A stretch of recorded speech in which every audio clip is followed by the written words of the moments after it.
All right, Assalamualaikum everyone, and a very good afternoon to all the C-suites, Datuk Nick, C-suites, Prof. Satar, and also we have a Taranjit Singh as well, the consultant. Prof. Satar is calling in from Singapore, and Prof. Satar will be providing us on some elements of leadership in disruptive times. This is part of the Human Capital Al-Falah Leadership Series, Luncheon Talk. It's just bit-sized pieces, like 2 hours learnings from the renowned leadership icons, and Prof. Satar is the first. Very honored to have Prof. Satar. Thank you very much for allowing and giving time for TH for this space. Yeah, and we have our CEO here, Datuk Nick. Do you want to say something to welcome Prof from Singapore? Yeah. You can see Datuk, right? Prof? Very far, yeah. Okay, I'm here, Prof. First of all, on behalf of Tabung Haji and the leadership team, I'm registering my appreciation for you to have this conversation. I know that, in fact, the way we and also is a bit different from what we used to be. So I hope you will be able to share with us some issues and ideas so that we can adopt. I trust that Rina has explained to you our direction, what we are trying to achieve. We want to be a respected institution for performance and governance, so that is very important in the context of Tabung Haji. And I think all the members of the leadership team are here today, and we are the one that are responsible to steer Tabung Haji towards that outcome. So I think with that, maybe I'll pass on the session to you.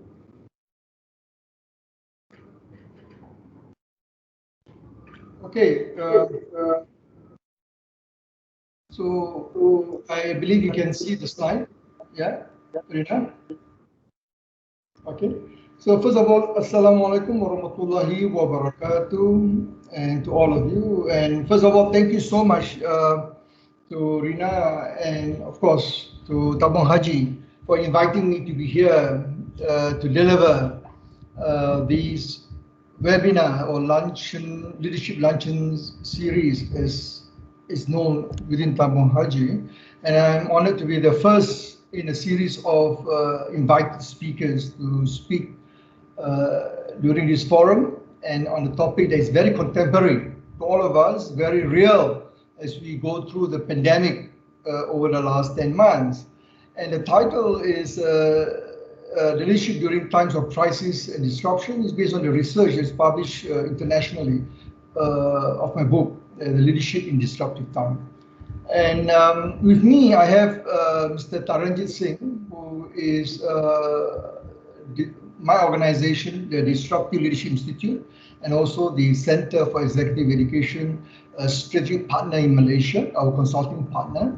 Mr. Taranjit Singh is the CEO of Quantum Step Advisory, who represent us in Malaysia and also the wider Asia Pacific on various projects. So to start off, let me just very quick, since Rina did not have a chance, to share very quickly my background has been, over the last 30 years, been in the management, development, organizational development. Of course, my first 12 years has been in business as a business leader in the healthcare, industry. Pharmaceutical industry back in the late 1980 until 1992, where I moved into professional services with Mercury International in Sweden, with Hay Group, with Mercer, with Forum, and now with CE Singapore. So that's my background, and I've written several books. The first book was actually as a contributing author to a book on coaching in Asia in 1999. One of the first 10 executive coaches in Singapore was invited to publish on behalf of the ICF, International Coaching Federation. That was back in 2000, and then And of course, into last year, 2019, I wrote a book on Industry 4.0 or IR 4.0. I presented in Malaysia, being invited by MEF, National Employees Federation, invited by several other professions organizations in Malaysia. And of course, my latest book was published in 31st July in New York. It's called Leadership of Disruptive Time, which I'm going to talk about today, which now been adopted by university worldwide as the book for OD and leadership in disruptive times that we are in today. A little bit about the book, just quickly, because you're going to listen to a lot of research, a lot of models, tools that has been endorsed worldwide by organization. And I will not go into the detail. There's a link there. I will send to Rina the copy of the slide. You can go to the link where you can look at all the other endorsements. One of the first two global endorsements from Marshall Goldsmith, the world's #1 leadership thinker, and of course IMD Professor Howard Yu, who is the authority on innovative, disruptive innovation in Europe. So he has both of them endorsed. And closer to home in Malaysia, the book has been endorsed by Dr. Syed Mohammed, the President and CEO of JCOP. JCOP today is using the models, the tools, organizations including QSR, QPJ Healthcare, Colin, Johor Land, and many other subsidiaries of JCOP. And that's how Dr. Syed is leading the digital transformation of JCOP Group. And of course, MEF has been very supportive. Both, the council and secretariat have been working with me very closely over the years, and inviting me to speak to Malaysian CEOs, CHROs, business leaders. So I will not go into that. You can go to the link and get more information. So let me start straight away going to the topic. We are living in very, in what you call the Chinese saying, we're living in interesting times.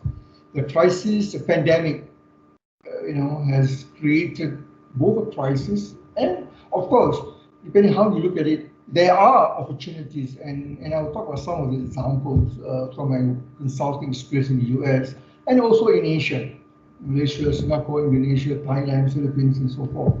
So let me talk about crisis first before we talk about disruptive innovation, talking about what does it mean? What does disruptive innovation mean for Tabung Haji?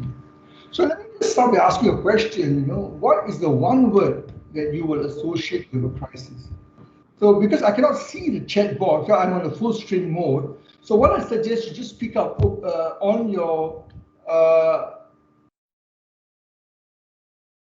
you can on your, what do you call it, microphone and speak up. What's the one word that come across to you when you talk about crisis?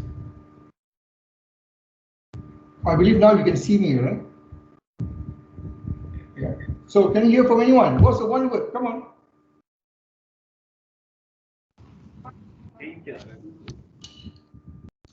Disruption. Disruption. Okay, good. Come on, more than that. What we feel? Losses. Sorry. Losses. Resources. Uncertainty. Uncertainty, yes. But more than that, look at our experience with the pandemic. The pandemic, COVID-19 is a crisis. It's an unprecedented crisis, and it's a black swan event, and I'll explain in a short while. What does it mean? But look at your own experience.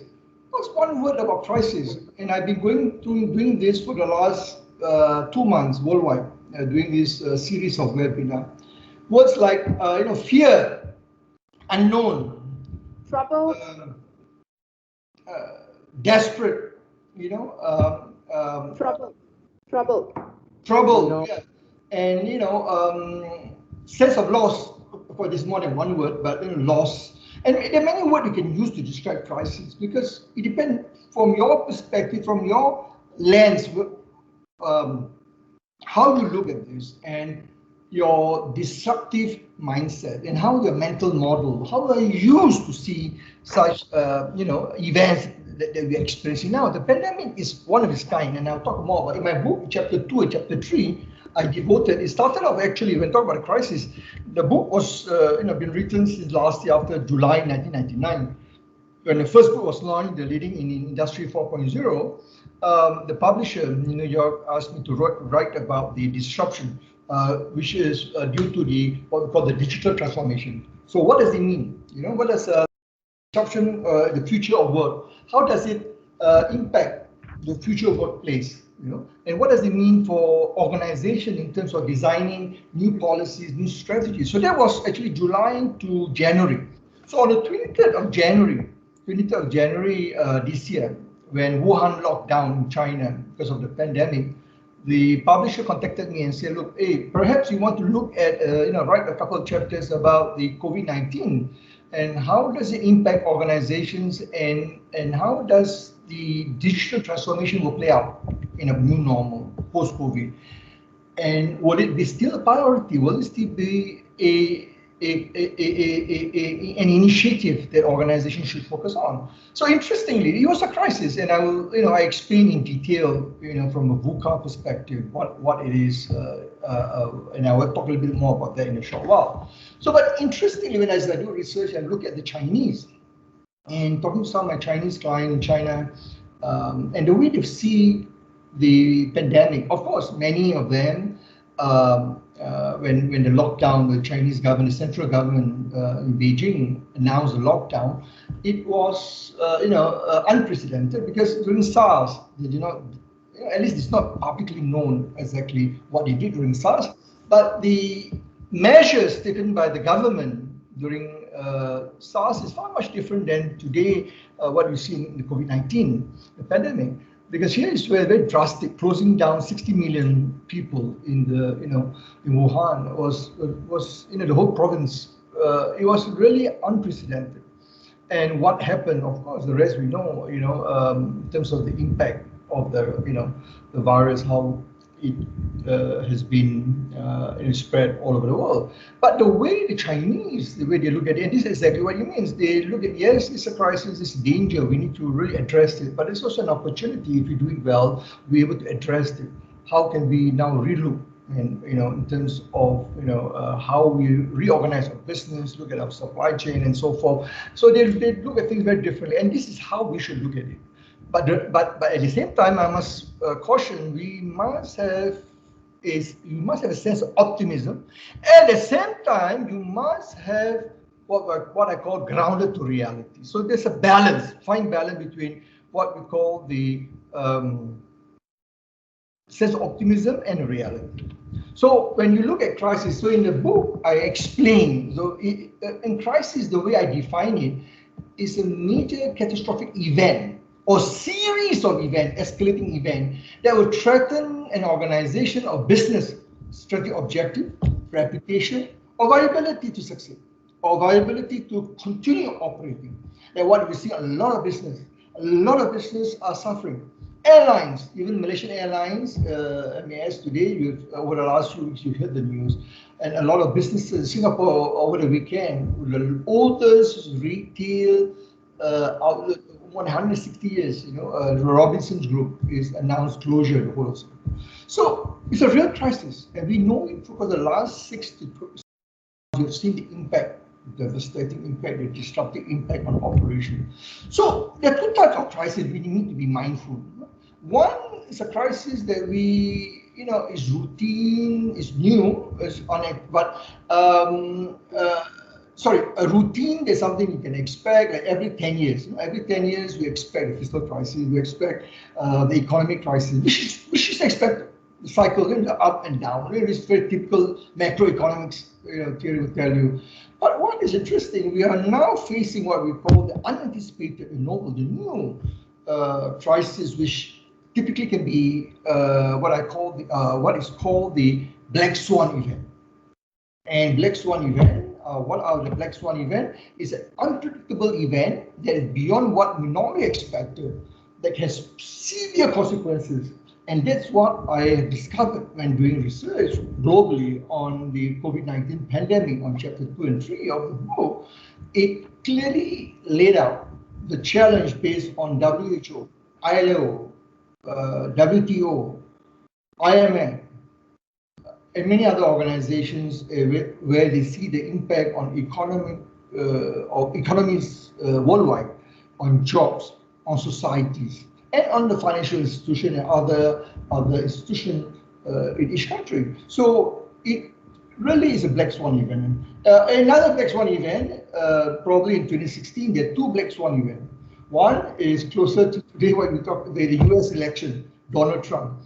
Nobody expect, if you go back in reflect in October, this time 2 days before the general US presidential election 2016, Hillary Clinton was expected to win, and I was one of them, and I was proven wrong.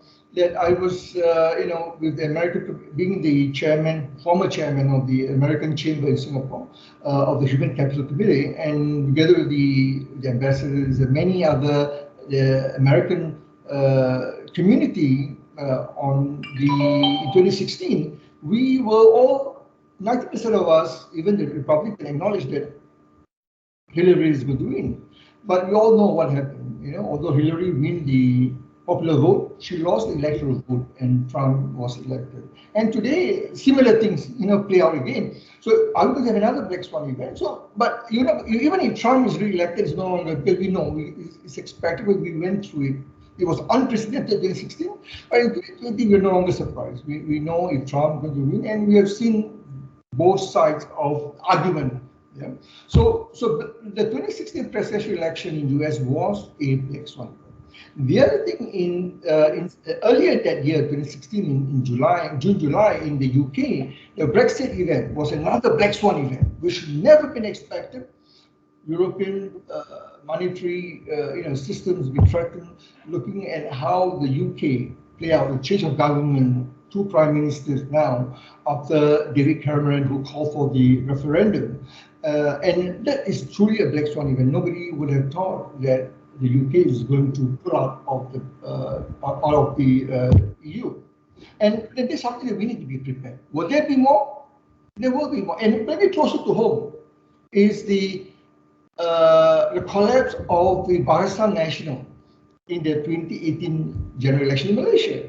It could be viewed as also a potential black swan event. Nobody expects that UMNO, after 60 years in government, is going to lose. And of course, then the Pakatan Harapan government. And now a lot of things happening every single day in Malaysia. The news, things are changing so rapidly. So we can see these are things that we can expect. So when we talk about the crisis, the unprecedented crisis, the COVID-19 is indeed one of the biggest challenges that we see that a lot of leaders, political leaders, business leaders use the word unprecedented. And the thing is unprecedented because they do not have a playbook. They do not know how to respond. They do not know what would eventually work. Because there was no prior experience, although the experience with the SARS, the H1N1, H1N5, some of the viruses in the US is not as pronounced, as disruptive as the COVID-19. So the word unprecedented being used because people do not know what they do not know, and this is the challenge. And I don't blame them. I don't blame the political leaders, and I wrote several articles about this internationally about the lack of, it's not lack of will. I think they are determined to but there's a lack of multilateral leadership, as WHO Secretary General, Director General talk about putting, and UN, WHO Director General and the UN Secretary General talk about how countries should come together. And still today, and with US pulling out, China take leadership position in driving the global management of crisis and so forth. You see things are very interesting from a geopolitical perspective. So what does it mean for us as an organization, as business? The disruptive effect of the COVID-19, as we have seen, is going to continue. It's going to continue, and I do not believe with the discovery, and this is what I wrote in a book, even with the discovery of the vaccine, you cannot. The challenge will be, it's not about vaccine. Vaccine does not resolve the issue of the COVID-19 pandemic.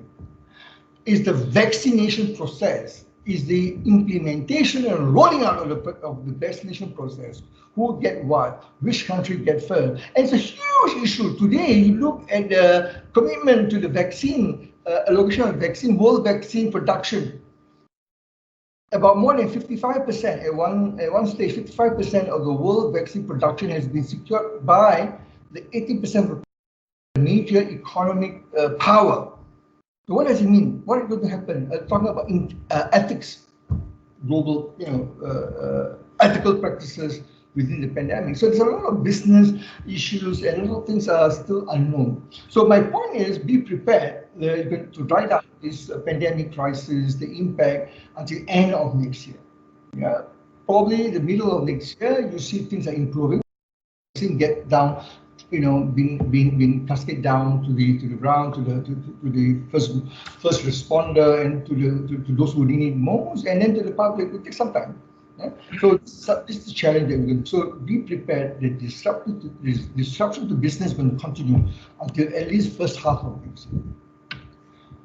So this pandemic, as I said, is a black swan event. So when I talk to a lot of CEOs, I interviewed as part of my consulting in the US, my US organization, the Executive Development Associate, which I'm also hold concurrent the managing director. So we have a few clients worldwide that we do consulting to help them to restructure as part of M&A, when they restructure and how to put the organization. And as we interview, we talk to the employee, talk to the leadership team. There's a sense of loss, disorientation, and I use the word strong emotional disturbance. Now, what does it mean? At times like this, even in Malaysia, talking to some of my clients, because the emotional well-being of the employee is number one, very important. How can organizations pay attention to support the employee who are going through an upheaval, never been seen before? Jobs are being lost. They see around them, their family, friends, even colleagues who are impacted. So what does it mean? What can you do as a business leader, as a C-suite leader, CEO, or the board? So on Thursday, I've been invited by the African one of the university in Kenya, Mombasa, to speak to CEOs of African companies on the 4th. And these are all the chairman of the board and CEOs.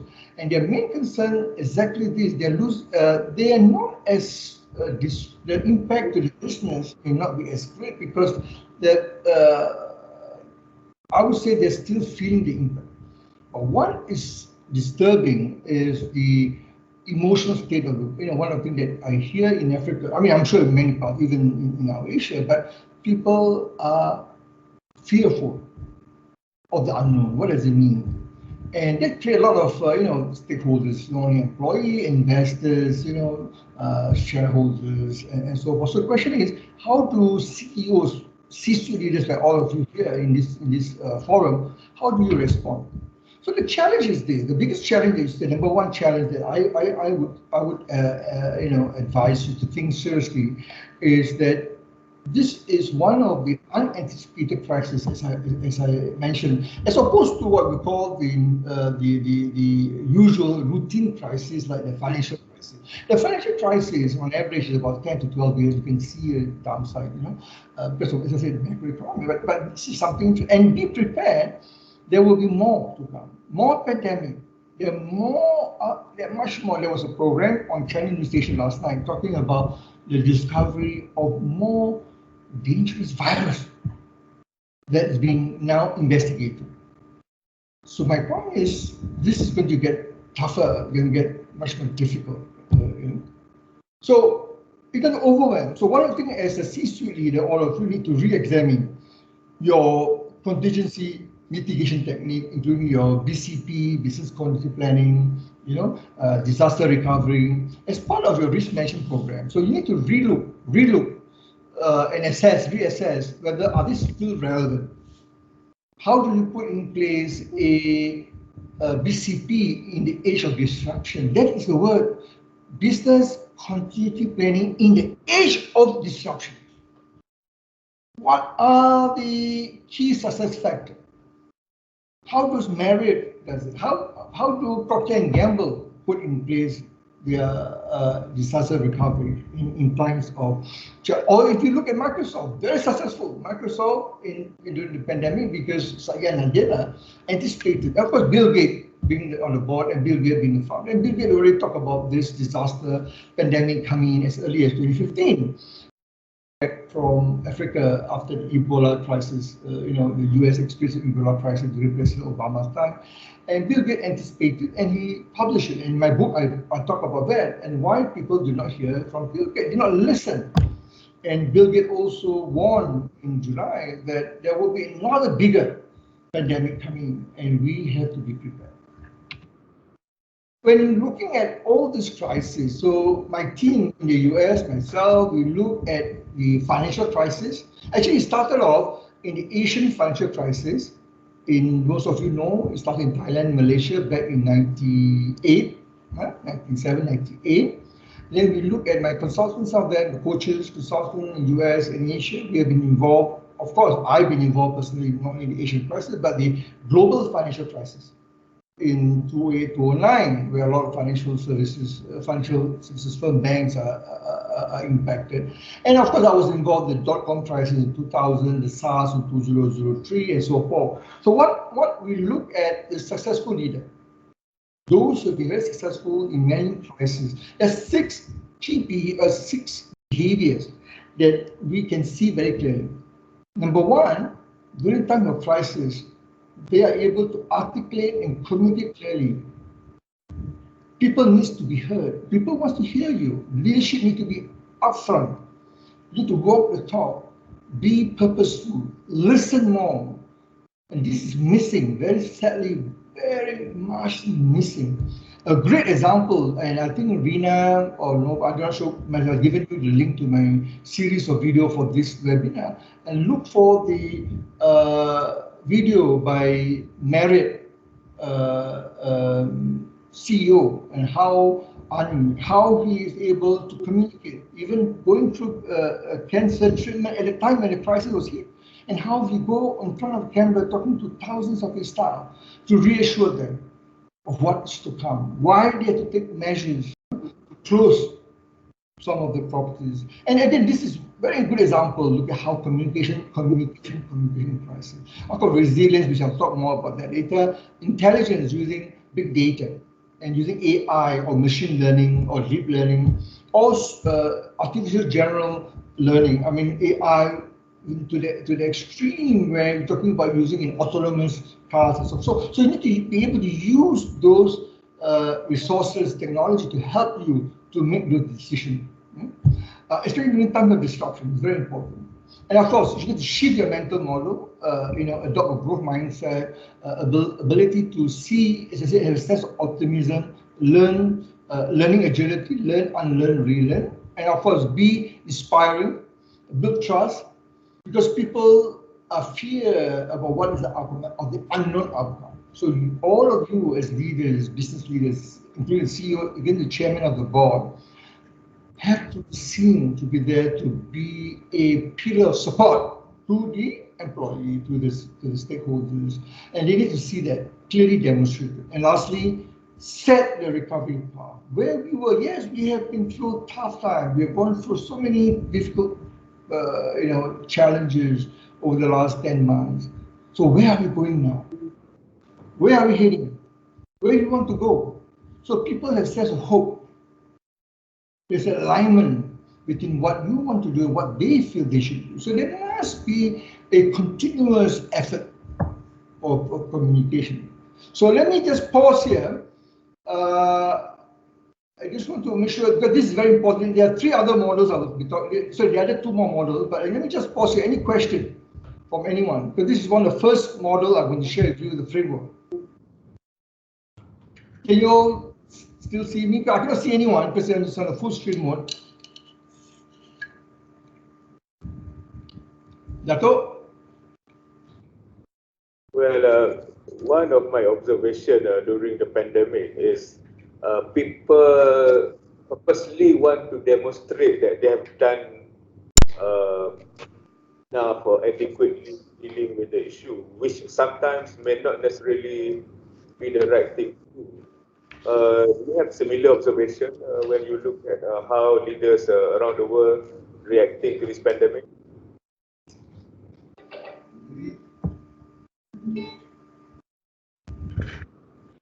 Yeah. So, sorry, what's the question again? Well, sometimes people tend to overreact to the situation, where sometimes they just want to be seen to be doing like what others do. So is it something that you observe during this pandemic? Because for example, like when one of the certain staff member got the virus, and people close the whole building, get people not to work for 1 week, that sort of stuff. It looks very heroic, but does it really make sense on a long-term basis? Yeah. So if I hear you, Dr. Nick, is Dr. Nick, all right? Is it? Nick will do. Okay. So your question is, I think there are two types of response that I've seen, even recently, as far back as last week in Singapore at a bank. You're right. So there are two reactions. One is you have a leader who very rare, very few leader who's very calm and collected and able, I said, to articulate and demonstrate trust, the way they communicate and reassure the employee. So first and foremost, in times like this, in pandemic, I'm talking about pandemic. There are many other crises. In this pandemic, public health comes first. What does it mean? It means the safety of the employee, safety of the customers who come into the to the business, or safety of the business partners, contractors, whatever. So safety comes first, public health. And there's no compromise. There's no compromise. That is number one. And that's why I think Malaysia score high in terms of Dato. Now it's Tan Sri, I think, Dr. Nur Hisham, who have a lot of respect. And I think he's doing a marvelous job. Of course, under political pressure and all that, but generally he's doing a great job. So the example that you're given in organization, unfortunately, I would say about 90% of leaders behave that way. Now, why? The question is why? They retract. They are more reactive. They are fear. I mean, basically, they do not know. They say we all have different experience, in different type of crisis. Because this pandemic, I was super fortunate because in Singapore, we went through Singapore, Hong Kong, Taiwan, went through, and China, of course, number one, during SARS. So we have a lot of experience. So I was right in the middle of SARS because, my father was hospitalized during SARS, and for 6 months, even after the SARS. So I went through and experienced it, knowing the doctors and with talking to them. So I can understand, and it was very, very tough time. So not many people gone through that. So that's number one. So the question is, do I blame? No, because as I said, they do not know how to respond. So what do we do? The best is to retreat. So either they say, fight or flight. So either you confront, be courageous, take on the challenge and respond as a leader would, or you take flight, move out, disappear. And as a client, one of my clients in Indonesia, one of them is in Thailand, another one in Indonesia. So one was in April, another one was in May. Again, the CEO announced to the staff, look, we're going to cut down, we are part of a global team, US company, we're going to cut down. It's an Indonesian subsidiary of a large American MNC. And he announced, and then within 10 minutes, he handed over to head of HR and the COO, and he disappeared. And those days, travel, in April, in Asia, travel was not restricted. So he flew back. He flew back to his home in Singapore. So the HR contacted me, asking for advice, what to handle with. And also, I know the CEO. So it was a bit fortunate that I've interacted because I was coaching one of the COO of the organization. So I called him up and I said, what happened? And of course, privately, he shared with me his concern. He is not prepared. So Dato, so what you say is correct. That's one way. So unfortunately, that's how many leaders reacted during the pandemic. But what we want an example is the Marriott leader, Ferguson, where he responded clearly, articulate, face head on, be truthful, be authentic, and if you do not know, say you do not know. If you do not know the answer, you need to be very clear to the employee, I do not know. So you need to be authentic in that self rather than try to give a false sense of hope.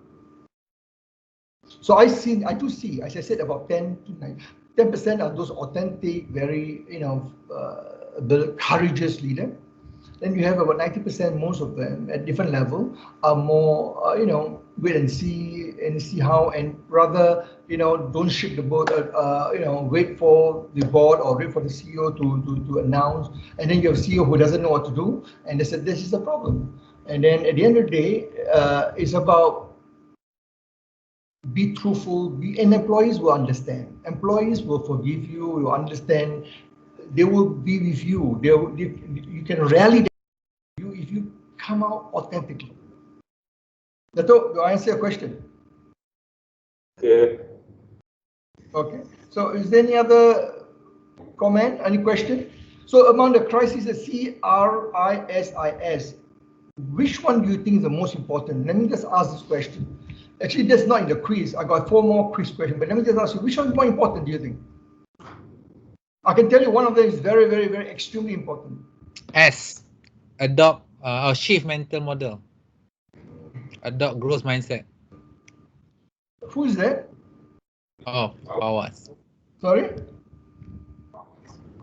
Fawaz. Muhammad Fawaz. Yes, that's me. Yeah, you must be the investment guy, investment. So you're right. So actually, you are. I don't know how you know the answer. I don't know about the rest. But anyway, you are right. So actually, when I wrote this model, when I developed this model with my team at that time, we have not finished the book. It was at that time we talked about shift mental model based on Peter Senge work. And of course, later you see the latest after. Just before a month before the book was published, we put together the model and we call it the disruptive mental agility. Disruptive mental agility is very important. You cannot talk about communication, you cannot talk about resilience, you cannot be calm, you cannot be inspiring. All those things cannot be happen if you're not able to shift your mental model. You cannot able to tell yourself, look, I need to do things differently. This is unprecedented. I need to think critically. What do I need to do differently now? How can I leverage and mobilize my team? Who do I go to? How can you work with your competitors? You call it co-opetition. Compete and collaborate in time of crisis. Who do you go to? And everyone has to. And this is very important. And to do that, you are right. You need a disruptive mental mindset, or agility, or competency, which I will talk about towards the end, the new model. Okay. Now, so let me just quickly, the next few slides I will move very quickly because this is more, you can read from the slide, you can get when you get the book, I think Puan Rina is looking at getting the book, so you can probably read more in detail. So I would like to ask you one word that you associate with disruption. So let me hear from the rest, Samsul, Ahmad Shariman, Rosita, Mustafa Kamal, Dato Sri Said Saleh. Let me hear from the rest. What is one word? Come on. Discomfort. Sorry? Discomfort. Discomfort. Okay, what else? Very good. So, what else? Stressful life. Sorry? Stressful. Resourceful. Stress. Oh, stressful. Okay. Interruption. Interruption. Yeah, very good. Come on, disruption. Like this morning, I went through a disruption, a very disruptive event. Setting up this, I've been using Zoom all over the world when I do webinar. About less than 10% of my clients use Teams. But, today it's a very disruptive event this morning when trying to set up. So frustration. Some people fear, anger. Yeah. Some people, word disruption, you're talking about the state of unknown, the unknown. Yeah? So there are many ways to describe, but the Cambridge Dictionary, the business context, I'm talking about from a business, not societal, but talking from a business context. Disruption is actually completely changing the traditional way of working or the industry operate by using new methods of technology.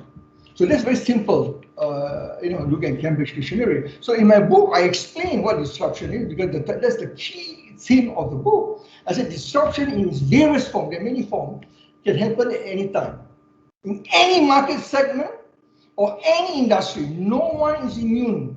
No one is immune to the COVID-19 pandemic. Whether you've been disrupted, the outcome is positive or negative. 99% of people will experience it negatively initially, but the disruption can fundamentally change the way you do business, the way we live, and it's going to change the way. And technology, the disruptive technology that we know, today has changed. And I'll talk about those technologies.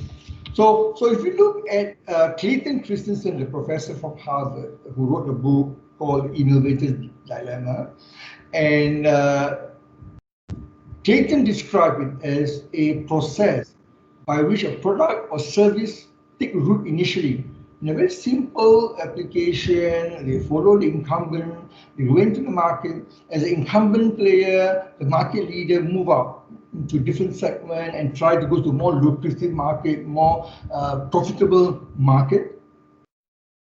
This smaller disruptor entrepreneurial organization will come in and disrupt the market leader. And this is what we call about disruptive innovation. Okay, to give you a real example, okay, this is the challenge. The challenge all of you need to. Of course, Tabung Haji is a bit. You have the I would say, correct me if I'm wrong. I mean, Tabung Haji is government owned, and you're doing a service or a social noble, providing a service to the Muslim, ummah, community, and arrange for Haji. Very interestingly, of course, we talk about investments, and so forth to generate the income, but you don't face competition. Of course, unlike the only competition you face is the private sector, private Hajj operators and tours and so forth. But as an organization, Tabung Haji is a little bit different. But if you look at Sandabi, Maybank, you look at Petronas and many other players in Malaysia, the challenge is how do you continue to reinvent yourself? And the disruptive innovation is very important to many commercial organizations, because once you become complacent, once you establish yourself at that level, then how do you then ensure that you remain relevant to the other market? And that's the challenge according to Clayton Christensen in his book, The Innovative Dilemma. He says that most of these companies are very successful. The Citibank, you look at United Airlines, many other, they become so complacent, they forgot about the other smaller segment which they used to serve. And this is where the disruptors come in, and with their disruptive innovation, product and services will take advantage. That leads to my third poll. I'm going to ask you, in my book, I talk about the case study of Netflix versus Blockbuster and Uber versus the taxi. These are the two example case study of chapter one. So based on what I just shared about the Clayton Christensen definition of what disruptive innovation is, coming from a lower segment and take on the incumbent who's more established with new innovative services. So which one do you think is truly a disruptor? A disruptor. Netflix or Uber? Uber. Uber, okay, one person. Who else? Come on. Let me just shout the name. I cannot see the box, so I cannot see the response. So just, I will hear the consensus. Uber. Who else? What about Ahmad Shariman? Where are you?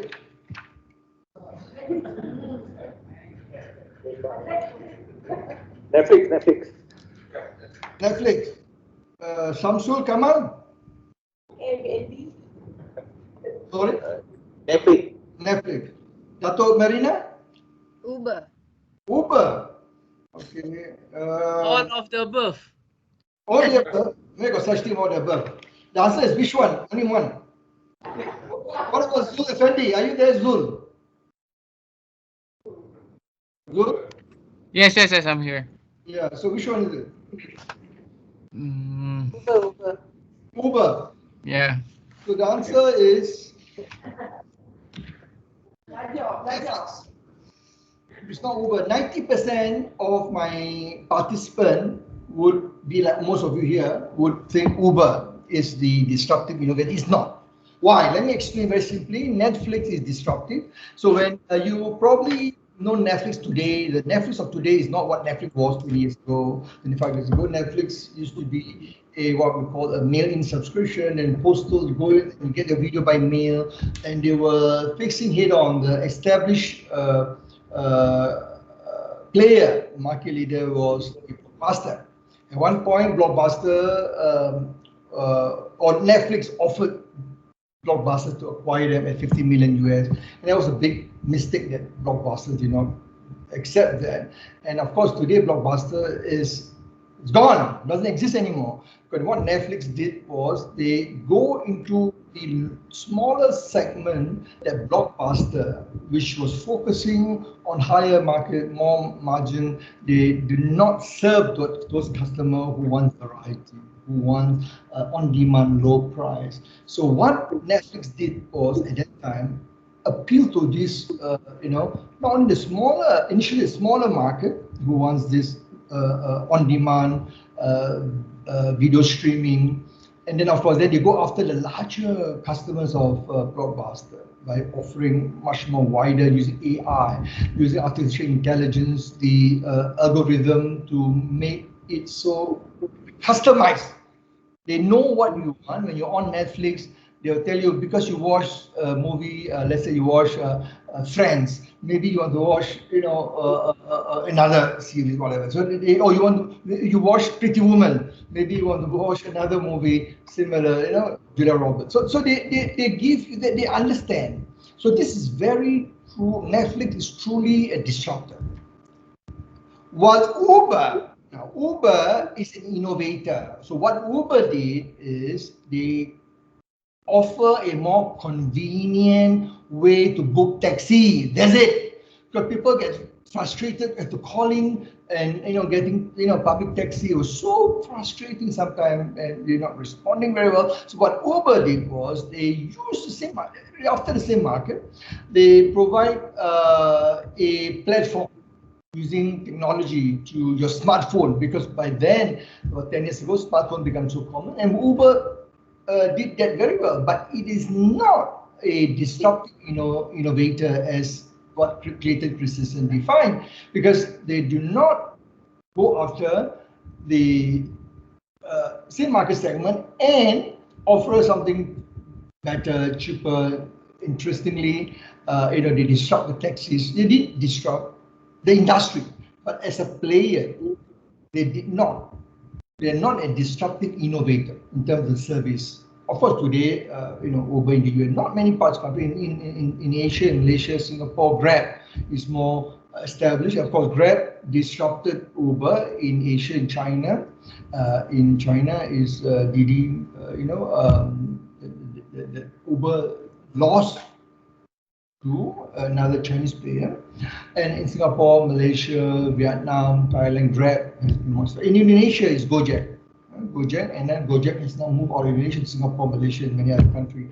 And so this thing about disruptive innovation, so you need to think the customers expect that. So understand your target customers, know your customers. So customer centricity, customer intimacy is so very important. So if you look at the disruptive technology, you look at worldwide, McKinsey published I give you the link there, in 2013, McKinsey published a very interesting report. So you're talking about that in 2013, which was 7 years ago. Almost all the disruptive technology you see in this slide here are becoming a reality, but not in 2013 or 2012 when the report was drawn up and published in 2013 May. But the impact of the disruptive technologies was usually estimated, but today I think it's far much greater. Okay, we look at mobile internet, gone. It's already become, now 5G. 5G is becoming in the US, of course, coming to Asia, in Japan, in Korea, in China. We have the automated knowledge work. The future work is reality. Now we talk about robot working with people side by side. Internet of Things, which all the devices are wired up and interconnected. Internet of Systems, in iOS industrial internet system, where all the different devices, systems in the factory, in the plant, automobile, for example, it's all connected, internet, IIoT, Internet of Things, IIOS. Now, of course, cloud computing, which, you've seen that in all. Amazon is one of the best, Amazon Web Services. Of course, we all use, those of you who use Dropbox, it's becoming very common cloud. HP, Dell, Microsoft. Of course, the biggest player is Google. Google Cloud Services and Amazon. These are two biggest. Now, of course, we have Dell and others. And now HP announced they're going to break again. HP was, as you know, broken into two, and they're going to break again into the cloud services and into the other solution services. So you see a lot of companies, not very new, advanced robotics, autonomous vehicle, Google. We know about Tesla, and the rest. So my point is, this is something is here to stay. And even you have seen the impact on organizations that use it effectively, but reality is people are very slow to accept. So the question is, you need to start examining your business processes, your customers, for the Tabung Haji, your pilgrims, your members. What is it they want? How do you want to be transacted? What is it can we do? And it doesn't have to be very complicated technology. But focus on your customers and use the technology that makes sense to your customer. So what's the challenge to all of you here in this room? The challenge is how do you navigate this near insurmountable challenges from looking at your business model. So you need to reinvent your business model. What can you do to change, reinvent? And one of the challenges that we tend to remain and stick to what we used to do. And earlier, Dato' Nick asked a question. I think this is a problem, exactly what happened to a lot of companies, a lot of leaders. And in Malaysia, Singapore, US, even when I was doing my colleague in the US was telling some of their clients, and every week when we have a sharing session, about knowledge sharing session, and one of the things I hear this continuously is that some of these leaders do not know what to do, and they're not open, as I said, the mind to accept and reverse mentoring. And this is a concept I want to advocate to all of you. So in my book, I talk about reverse mentoring. And we talk about mentoring, it used to be the older, more established leader, right? Provide support or guidance, career guidance to the young. But that's the mentor-mentee concept. But today, reverse mentoring is going for the Gen Y, Gen Z, those born between 1995 to 2010, which is Gen Z or digital natives, or the Gen Y born 1980 to 94. Ask them for help. They understand technology. They understand the new reality. They understand what is the impact of technology on lives, on business, on the workplace. The future of work is going to be so different. The future of work is going to be so different in the next 10, 50 years. If you look at the 2030, and the gig economy, the gig workers, the contingent workforce is going to be so different. Are you able to accept the new deal of work? The way the employment laws are so archaic in many countries, including Malaysia, Singapore, need to change. You're not able to respond. And this is the problem we are facing worldwide, because the lack of responsiveness by both government and business leaders, both government and business leader, to solve many of the challenges we face today in business. So start reassessing your mental model, look at your business strategy. What do we need to do to ensure survival? But the bad news that I would say the biggest hit will be the small business enterprises or SME, which is going to as high as 70 to 80% of them is going to be out of business in one form or another. There could be a huge number, and the SME worldwide are traditionally the biggest employer, biggest contributor to the GDP. So you're going to look at a lot of business, and it's going to impact the economy in a very big way. The Malaysia, Singapore, even in US, many of the SME look at retail, F&B. You look at small, services, providing the usual whatever household needs and so forth. So there can be a lot of this company will be out. So now the question is this: knowing what I've just shared with you, the challenges, the difficulty, what we have seen. Now the question is this: what would be one skill or competency, the behavior or competency that you think is crucial to resolve all these challenges that we're talking about, which are resulting from the disruptive process? So only one, name me one competency. Imran, I've not heard from Imran. Mustaqim? Adapt. So what is the competency? One skill is we have to adapt to any changes. Adapt. Oh yeah. Okay. Who is that? Imran? Mustaqim. Mustaqim. Imran, what do you think? Looking forward. I think it's agility. Agility. Very Yeah, good. Who is this? Who is this? Marina. Rina. Very good. Okay. What else? Perseverance. Sorry? Perseverance. Perseverance. Okay. Badrul. Where are you, Badrul? Badrul, you are the chief risk officer. So what do you think is the most important skill? Sorry? Badrul?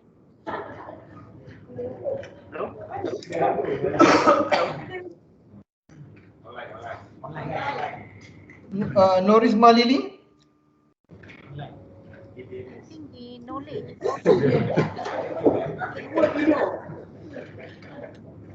Okay, last one. Samsul Kamal. So you are the CTO. So what do you think the competency is critical? Basically need to change the mindset to automate everything. Change mindset. Okay. Actually, let me share with you what I did in the book. I interviewed and looked at the working with DBS back in the I worked with DBS 3 times, back in 97, then the different CEO, then 2006 when Jackson Tai took over, left, and then Piyush Gupta, the current CEO. So, and then of course, as far back as 4 years ago, so worked with DBS. So if you look at DBS, I can share you a lot. In my book, I have a whole section about chapter 5 about DBS culture and how they manage disruption. And of course, I also look at Starbucks, how he transformed the Starbucks transformation using the digital flywheel concept. Yes? And of course, Microsoft, Satya Nadella, the third CEO of Microsoft, how he transformed Microsoft. And also, all these are case studies you can find in the book, three major case studies. Apart from the Netflix and the Uber example, chapter 1. So this is chapter 5, chapter 6 of the book. So what I did was I put together. So I look at all these leaders and of course other leaders worldwide, and we every 2 years, my parent company, the Executive Development Associate, so we did survey, and we are now into the 2021 survey. So what we did, we look at the benchmark competencies of leaders who are very successful that we coach, in terms of the disruptive competency. Number one is what we call disruptive mentality. Okay, it's about being able to be innovative driven, be able to look at things, what others can do, and how do you challenge your way of thinking and to be innovative driven. It's not easy, because to do that takes a lot of patience, practice, and you can develop. The good news is that it can be developed, the disruptive mentality. The second is about visionary entrepreneurial skill. Even within organization, of course we call it, some books call it intrapreneurial. But basically it's the same thing about creativity, about able to envision the future, able to bring people together. How do you impact and influence people to make things look differently? How do you reassure? That's what the Marriott CEO was trying to do. That's what Satya Nadella is trying to do when during time of disruption. Then the third competency is called cognitive readiness or critical thinking. It's about mental agility, like many of you mentioned just now. This is similar to the crisis model we talked about earlier. So we see there's some similarity, in terms of, but this is a suite of competency about being focused, about again communication and many others. There are 7 sub-competency. Again, the book explains in very detail what are these competency. Then number 4 is the resilience, as many of you mentioned, the change agility, adaptability, and how do you manage, or what we call a very high AQ, adversity quotient. How do you bounce back quickly when you face with failure? How do you able to accept, and it's not easy, how do you able to accept failure and bounce quickly so that you can bring your people together in times of disruption. And then you have what Microsoft CEO Satya Nadella did very well is the demonstrate empathy and social skills. How do you bring people? How do you communicate? How do you bring people together when times of crisis, when people fear about the unknown? People do not know what does it mean. And this is very important. And lastly, whatever you talk about, whatever it is in business, in any organization, all about, even NGO, non-profit, government, there has to be KPI. There has to be some form of metrics for success. There has to be ability to drive for success. So you need to have results agility. How do you bring people? How do you look at what does the new normal looks like? How do you measure that? How do you put in the performance management indicator? What are some of the metrics that you're going to lead the team in a new normal, or the next normal? So the HR role is very important, but HR is only enabler. Now let me make it very clear that HR role is only enabler. It's your responsibility, the CEO and the C-suite, everyone's responsibility to manage and to transform the organization with the help of HR, with the support, or HR has to step up. The CHRO and HR team has now to play a very important role of that of a business partner, strategic business partner. How do the CHRO have to work with the board, with the CEO to understand their direction? What are the talent issues? What are the critical leadership succession issues? And there are people who are not fit, will not fit. The reality is there will be people who will not fit into the new environment, to the new normal. So what do you do with them? That's tough. That's tough because you need to, and many people do not know how to do it. They know they need to do something, but they do not know how to. But you need to do it with empathy and make sure you do not violate both organizational justice and the procedural justice of how to manage those situations. And that's very important. We have seen during the last 6 months in cases where people have been retrenched, been redundant, but the way things have been done, much to be desired.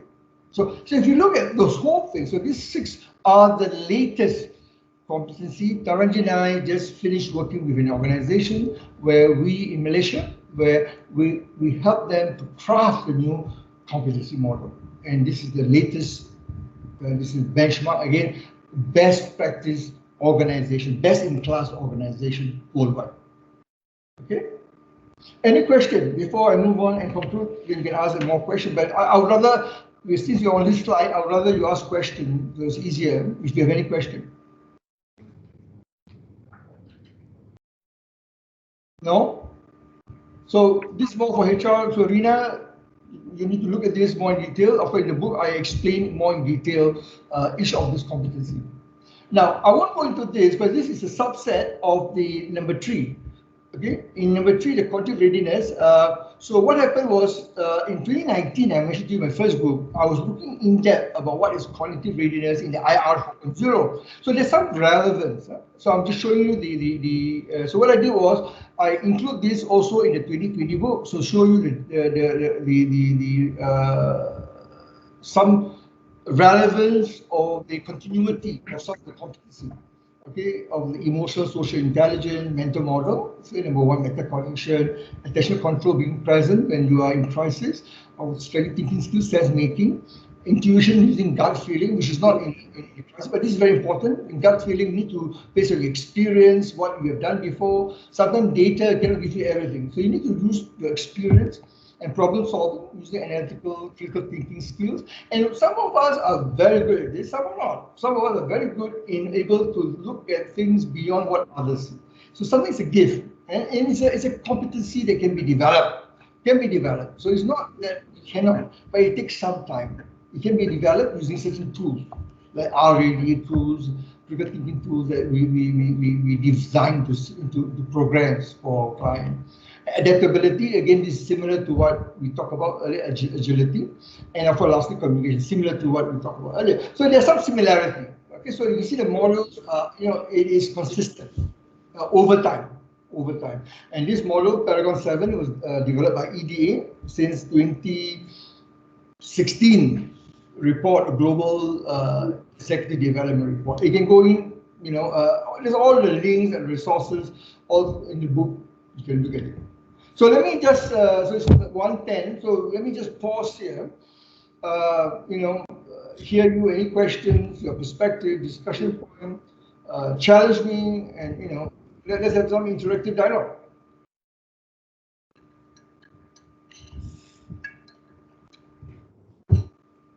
So who has not? Nick here again.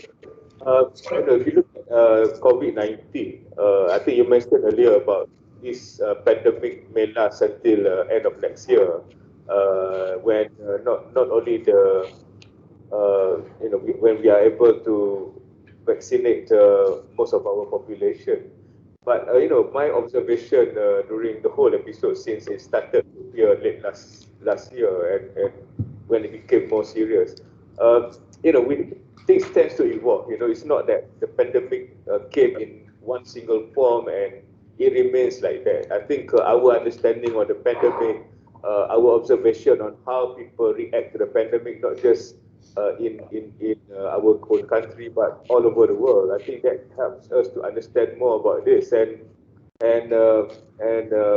being able to project what next, I think will be very critical, and hence sometimes you may not necessarily react like what others do because you feel that you have to keep your bullets until you need them when you really need them.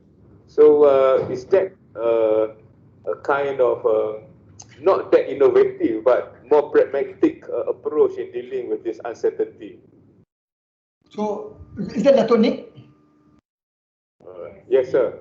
Yeah. So Dato', see, the thing is that I personally, I think you're right.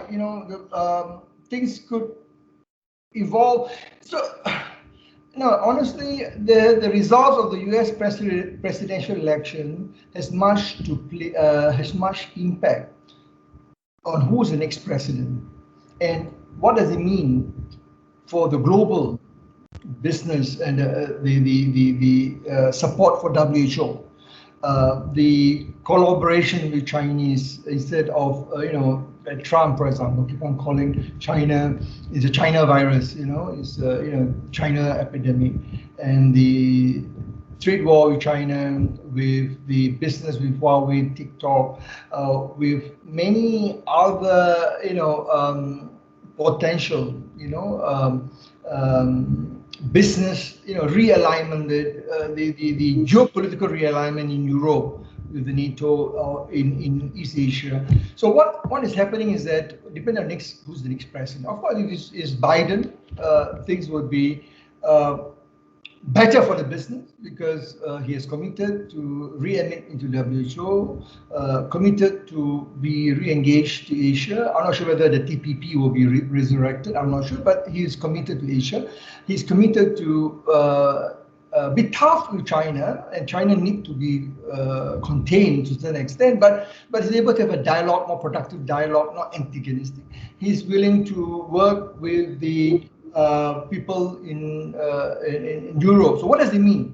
It means that they're going to be a very different, way the world is going to respond and react and manage the fallout of the pandemic, even after vaccine has been found. And US wants to take the lead from China. China, see, because there's a vacuum.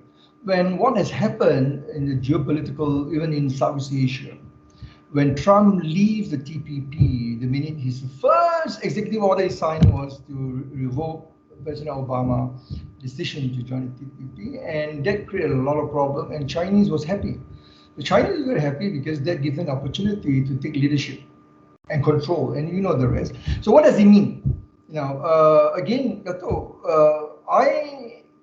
I'm optimistic if the situation on businesses on the ground, what's going to happen, because we are all interdependent. We need a multilateral leadership, as I mentioned, to manage the pandemic impact of businesses. Right now, US is, because of inward looking, they are, very nationalistic. Their priority to them is only about it's all about US.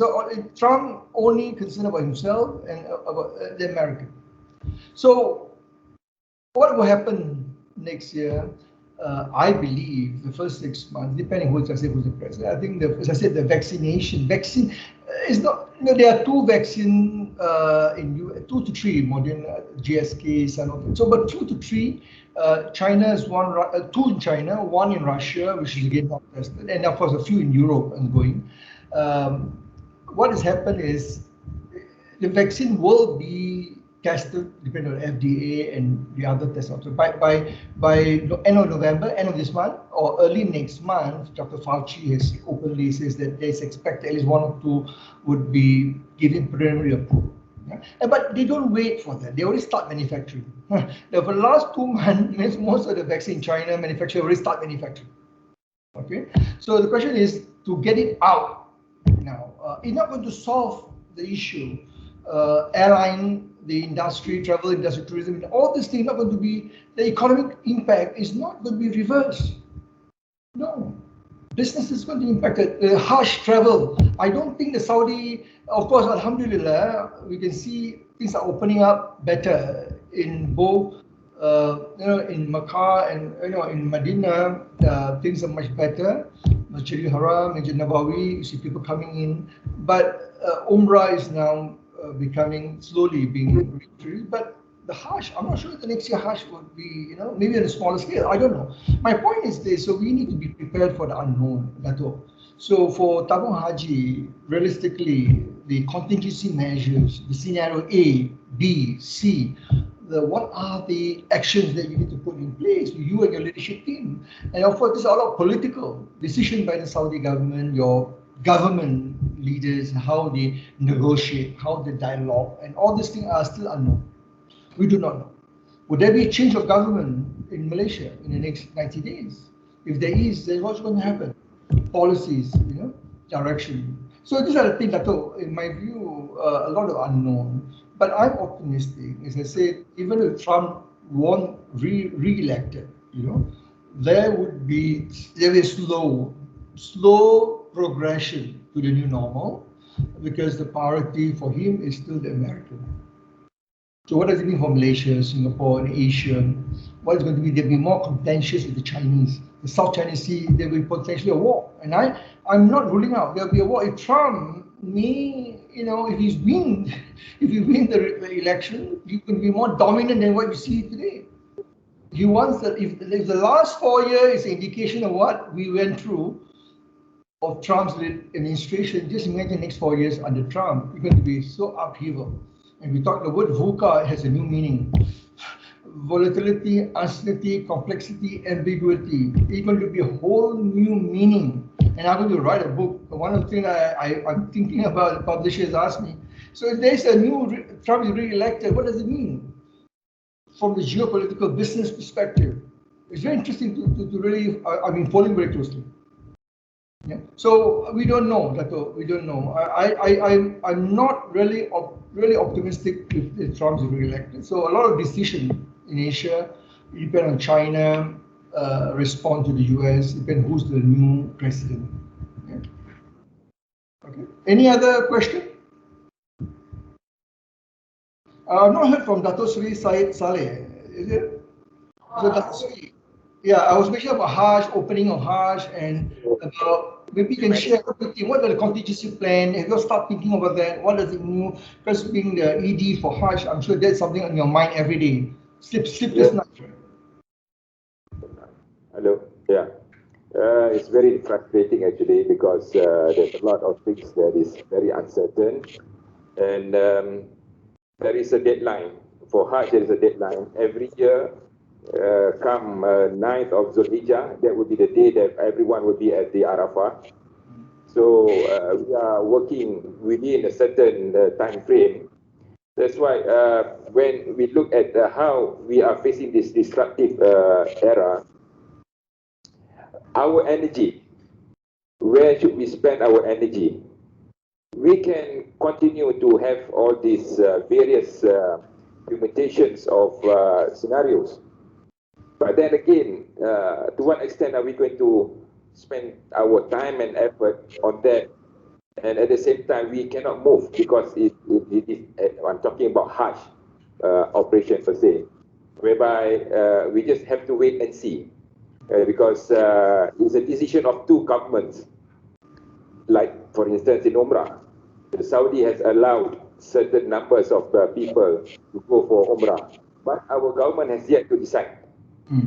Same thing when it comes for Hajj, the two governments will have to sit down and decide on the Hajj. It's going to be done next year. But at the same time, we ourselves would have to come up with all sorts of permutations and endless permutation, in fact, on what it can be and what it could be. So, as you know, that Tabung Haji, we provide services door to door, basically A to Z, all sorts of services. So, I think to a certain extent, this Hajj operation is like it's gone back to zero base, whereby everybody before this Tabung Haji of Malaysia is in a way stand head and shoulders above the rest. But now I think the playing field is level to everybody. It's up to the country where there is a new SOP or procedures. Then it's up to us, the agility, as you were mentioning, to navigate within the new procedures. So then everybody is now at the same level. It's up to us, Malaysia, to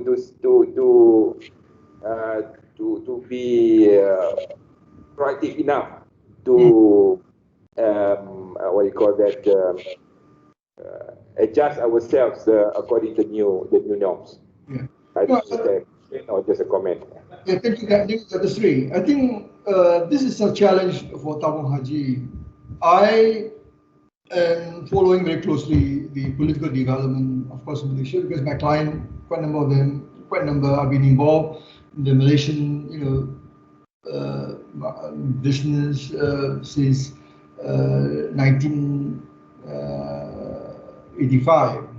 So it's quite very long time. And my point is, if I look at what's happening today with the political, uncertainty, that also means that you're right. So two governments, the Saudi government and the Malaysian government. Of course, with the change of government, they've changed of priority. Change of a lot of things are still unknown.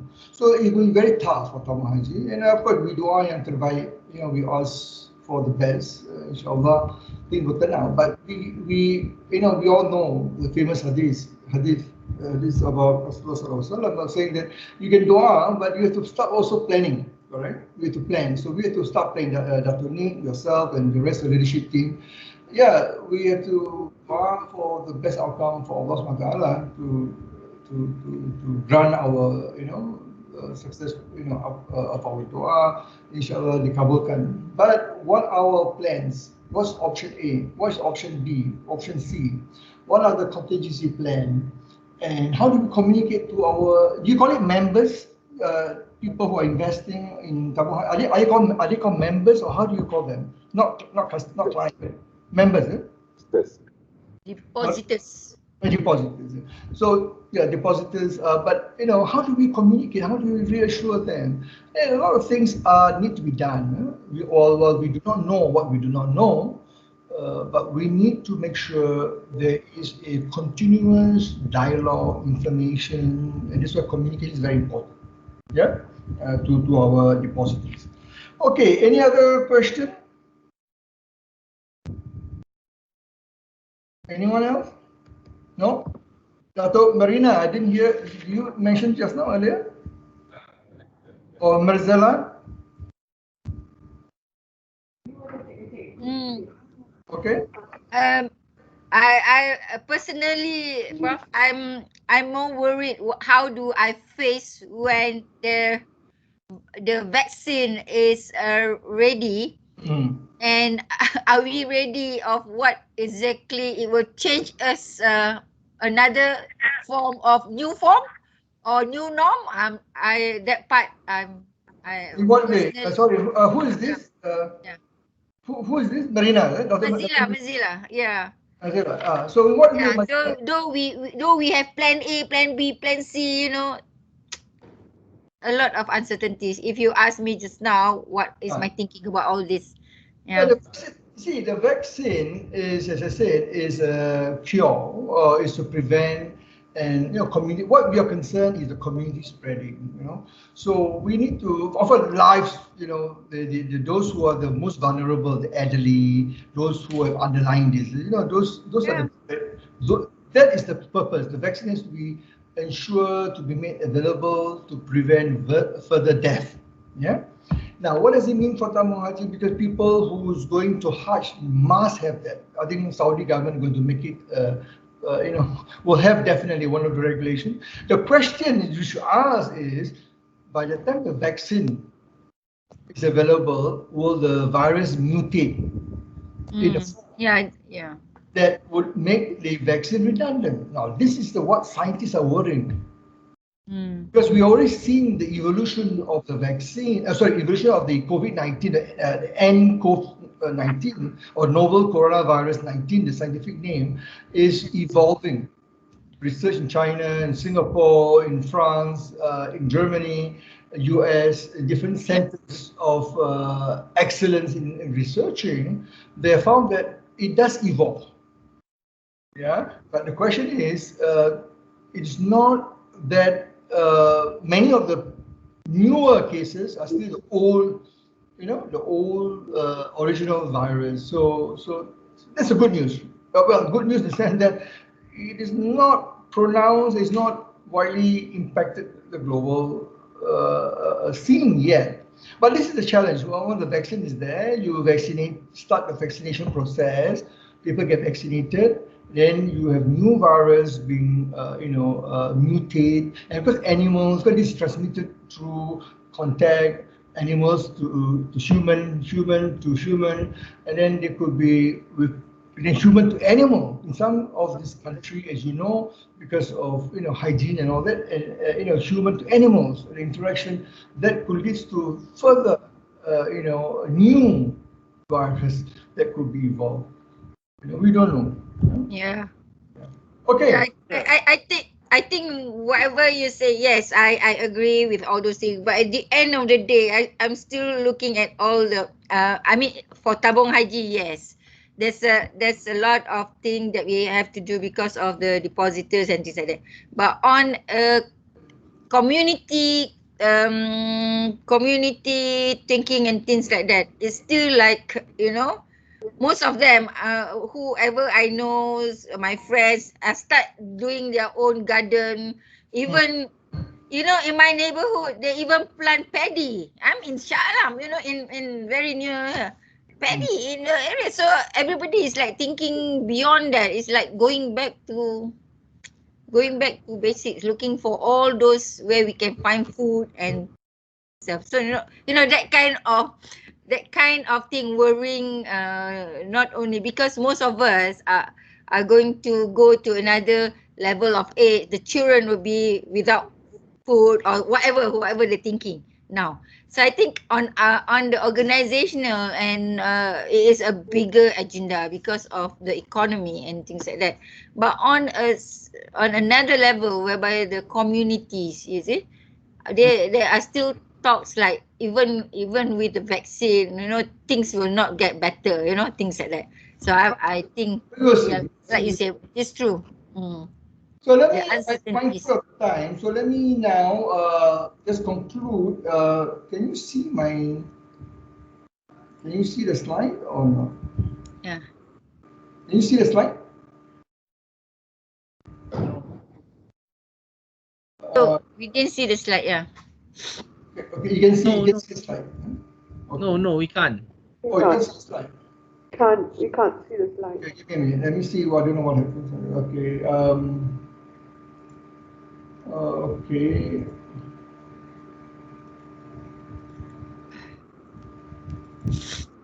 How about now? Prof, I got another Okay. question for you. Okay, let me just conclude by a few quotes. In terms of can you see I can see now the Rudolph Giuliani, in September 11 in 2001, he went through, at that time, he's someone I respect. I read a lot about him, his book. Good leaders, or to me, great leaders emerge in time of crisis, how you manage, how you handle, and he did very well during the September 11 in New York as the mayor of New York, how he handled it. And that's a very good example during crisis. You can see how people stand up and become. This is a very interesting German philosopher in the 19th century, Arthur Schopenhauer, says this very interesting. He said that, and I think this all of us, based on what we talk about, critical thinking, disruptive mental agility, and it's a saying that, I really like. The task is not so much to see what no one yet has seen, but to think, now listen very carefully, to think what nobody has yet thought about what everybody sees. So everyone can see the mountain, everyone can see the pandemic, everyone knows it's the disruptive impact, everyone talks about it. But the challenge as a leader, as a CEO and a C-suite leader and a board, what do you do? What do you think? That's where the disruptive mental agility comes in. How do you transform your team, your organization, the way you challenge your mental model? This is what he meant about your ability to rethink or shift your mental model. And just to share with you, I've curated content. There's quite a number of videos. I think you may have received the link for the videos. Go, and there'll be next 1 week, there'll be more new videos will be coming up in the Disruptive Leadership Institute. What do you call it? I'm sorry, in the YouTube. The link is there. You can go in and look at the videos. Of course, the CE, you have a YouTube channel also. It's a lot of videos, and I'll be putting all the case study in the next 1 to 2 weeks. You can go in, and every week there'll be new videos being uploaded. So subscribe to the channel to be updated. On the Disruptive Leadership Institute, and also articles will be made available on the website. Just to share with you, we are launching worldwide based on the book. Worldwide, the book has been accepted in many European IMD, even Stanford. Many other universities in the US are using it. Part of the publisher, Business Expert Press, is offering the book in the digital form to many universities. They're using it in the library. In Malaysia, we want to launch in Asia the new MBA in Disruptive Leadership and Digital Transformation by IP National School, which I'm a professor of practice. In Malaysia, the NQA, in Malaysia, or Lembaga Akreditasi Nasional, has given the approval for the MBA in Malaysia. So we are recognized. So the Malaysian government is recognized, so it's approved. And also the UK government, the Department of Education, the UK Ministry of Education is also recognized as a qualification for NQ level 7. So the details is there. I'll give you the slide. You can go and click the link. So if you're interested in that, let Rina know. She contact me. I can give more information.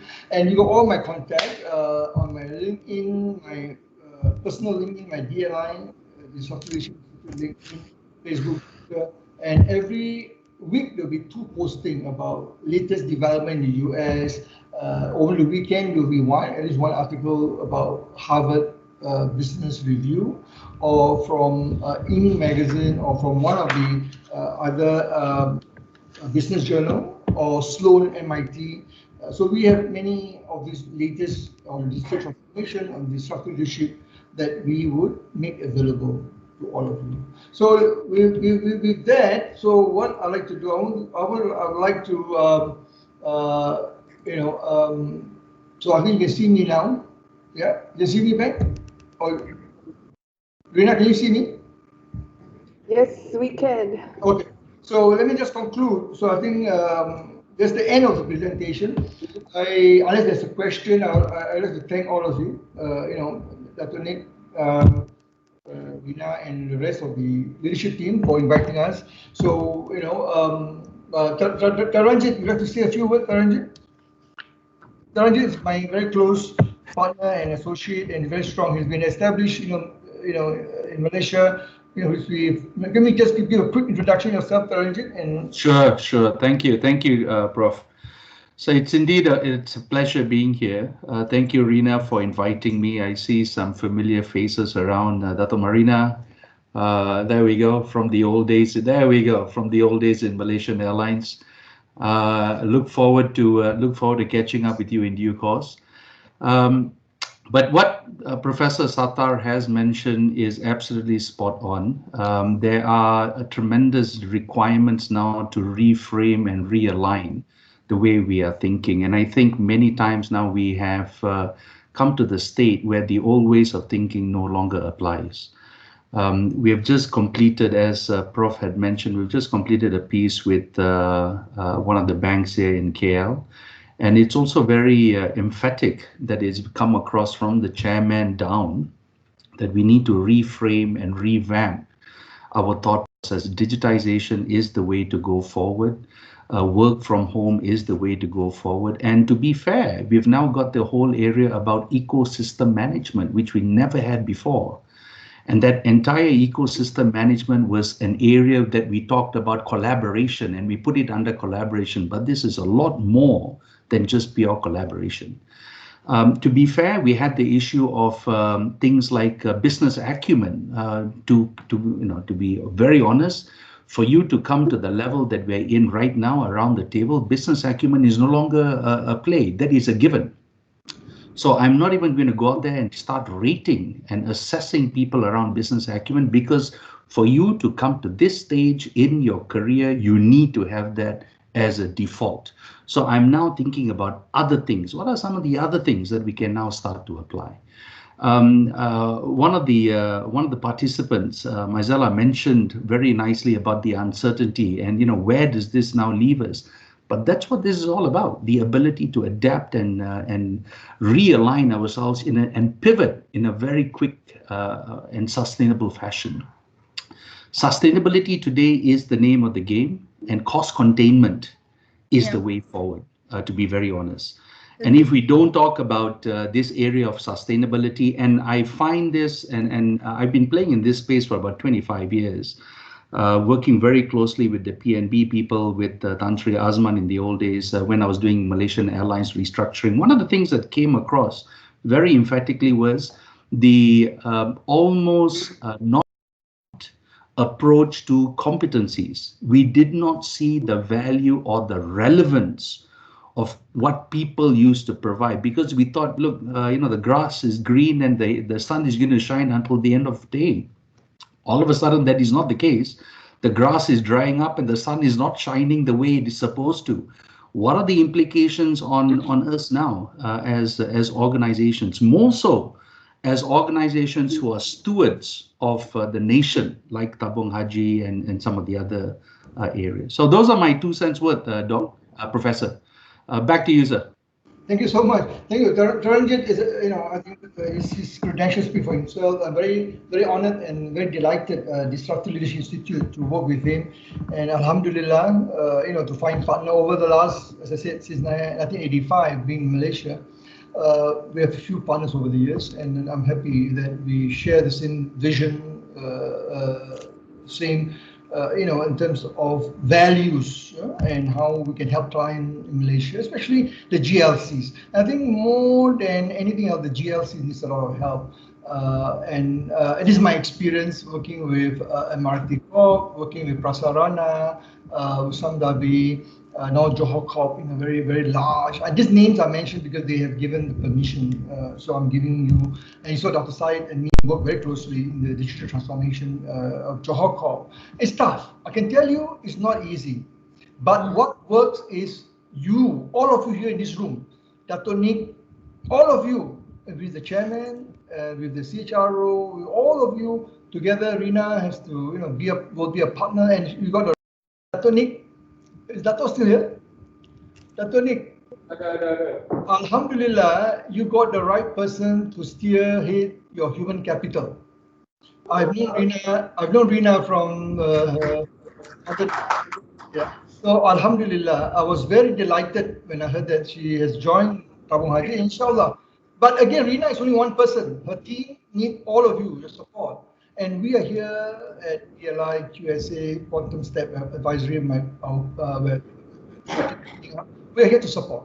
So with that note, I want to say this book that that you see, and I have got the publisher permission, and I've given you the 2 chapter complimentary in the pack. There's a lot of very detailed, a lot of that only you may have seen, and all of you have seen the pre.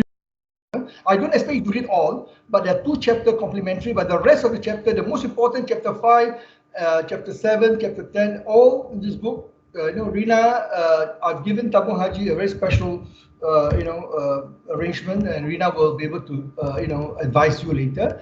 But I advise you, if you do not get a book, at least read what I sent you. Very important, the pre-reading, inshallah, give you some fundamental, the most important aspect of what disruptive leadership is all about. And then join the LinkedIn group, and we can have dialogue. And Derek, Ranjan and I are here to support you. With that note, Alhamdulillah, thank you so much. And I'll hand over back to Rina. Assalamualaikum warahmatullahi wabarakatuh. Waalaikumsalam. Waalaikumsalam, Prof. Thank you very much, Prof. Thank you very much, Mr. Taranjit. That was really, really insightful. Just to precaution you, I've actually WhatsApp you on moving forward, the steps to move forward. And yes, we are purchasing 20 books, hardcover books with a 30% discounted rate. So it's in the process of procurement. And moving on, after these are the 4 steps that I've WhatsApp you. And on behalf of Datuk Nick and also the C-suites, I'd like to thank you for your time. And I know you've got a time slot for the C-suite coaching right now, and you gave us 1.5 hours for Tabung Haji to be with you. Thank you so much, guys. After this, Siti Fazlina will take on. And I withdraw from the scene. So the next will be Siti Fazlina leading on the next initiative for our leadership series. Thank you very much. Everyone. Thank you very much. Taranjit, and thank you very much, everyone. Yeah, I'll leave now. Bye-bye. Okay, thank you. Thank you, Dato' Marina. Good to see you again.